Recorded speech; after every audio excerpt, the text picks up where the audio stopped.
Hello everyone and welcome to the second Ironcast. Our Ironcast series is an ongoing video log of coffees that we introduce, both single origins, blends, microlots, macrolots, any coffee we get in that we find interesting and want to relay that information to you to let you know where it came from, the story behind it, the people that grew it. And today we introduce the Ethiopia Yirgacheffe Demerso. Now, I'll say right up front that I think most Americans pronounce it Yirgacheffe. I believe most Ethiopians that I've heard pronounce that region, that district, they would say Yirgacheffe. But for the sake of the fact that we're here and we pronounce it typically Yirgacheffe, we'll stick with Yirgacheffe. Apologies for that if that's not accurate. Something that's interesting and noteworthy that to understand about Ethiopia as a coffee growing country. We're going to put up a map here in just a second for you to look at as I'm explaining this. You have the country of Ethiopia, and within the country of Ethiopia you have different regions. In the south central region of Ethiopia you have the Gedeo region where this is grown. Now within the Gedeo region you have the Yirgacheffe district.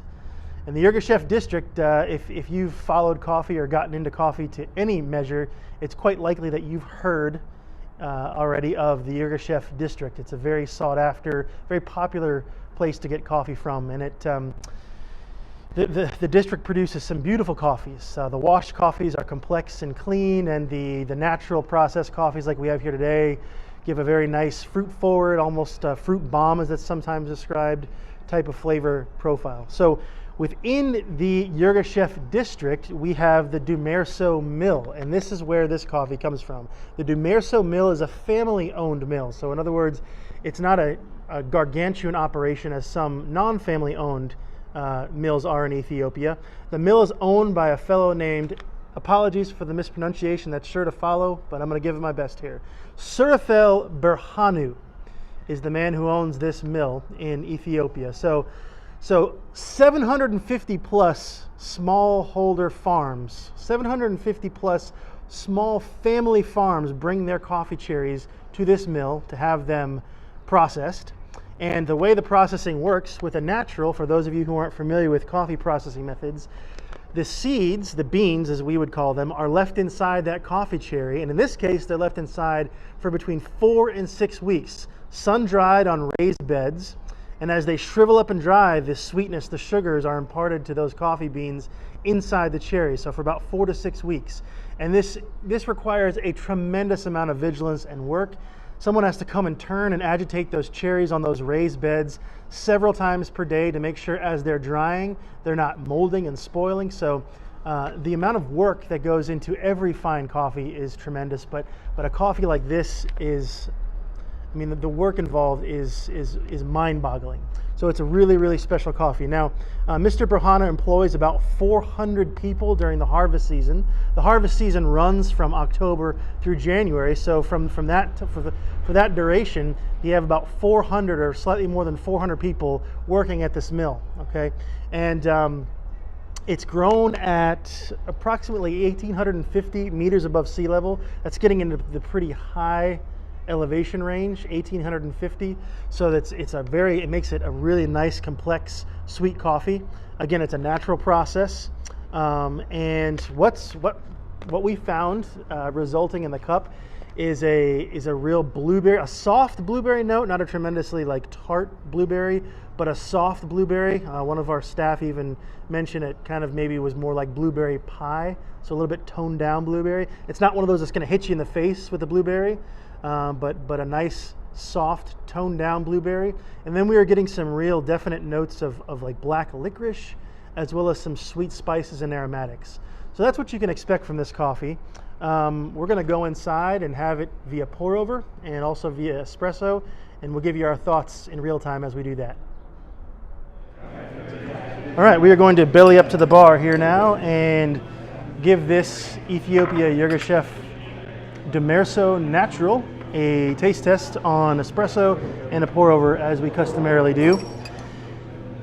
First thing I noticed when giving this espresso a stir is the body, the viscosity of the shot. Not off the charts great, not unusual for a lot of single origin espressos for that to be the case. It's not bad by any stretch of the imagination, but It's kind of what you'd expect from a single origin Ethiopia shot of espresso. Tasting it, you get those blueberry notes, not overpowering. You get some of the sweet aromatics, the sweet spices. The licorice is there. It's balanced. It's not mouth puckering, which is nice as far as I'm concerned. It's a very balanced, despite it being a fairly lightly roasted coffee. It's a nice espresso. Some of our staff really got into this when we had it just this past weekend on bar for single origin espresso. So yeah, if you're looking for a really interesting, nicely balanced, fruity Ethiopian single origin espresso, that might be a good route to go. But for me, where this coffee really shines is in pour over or drip. We did this with a Chemex filter in our Costa Rican pour over method, but give you my thoughts here. The blueberry comes through, for me, the blueberry comes through more in the pour over than it does on the espresso. You get just a little bit punchier version of that blueberry coming through on the pour over. Again, licorice is there, the sweet aromatics, the sweet spices. Just a really interesting coffee. And what I like about this as a naturally processed Ethiopian coffee is it's not that one-dimensional berry bomb that punches you in the face with the blueberry. It's there, but it kind of drops into the background just a little bit, just enough for the other flavors to come through, the other layers. So that licorice, those sweet aromatics, those sweet spices, just a really lovely cup of coffee. This is where it shines for me. So if you're looking for a really solid single origin espresso, something different, it would be great. If you're looking for a dynamite pour over, this is one you might want to look up. It's the Ethiopia Yirgacheffe Demerso natural process. Look for the blue label. We'll have it here for a little while longer anyway at the shop. I think it's kind of flying off the shelves already. Everybody loves an Ethiopian coffee, so look for that here and request it. And that's going to be it for today. We will see you next time. Thanks for joining us.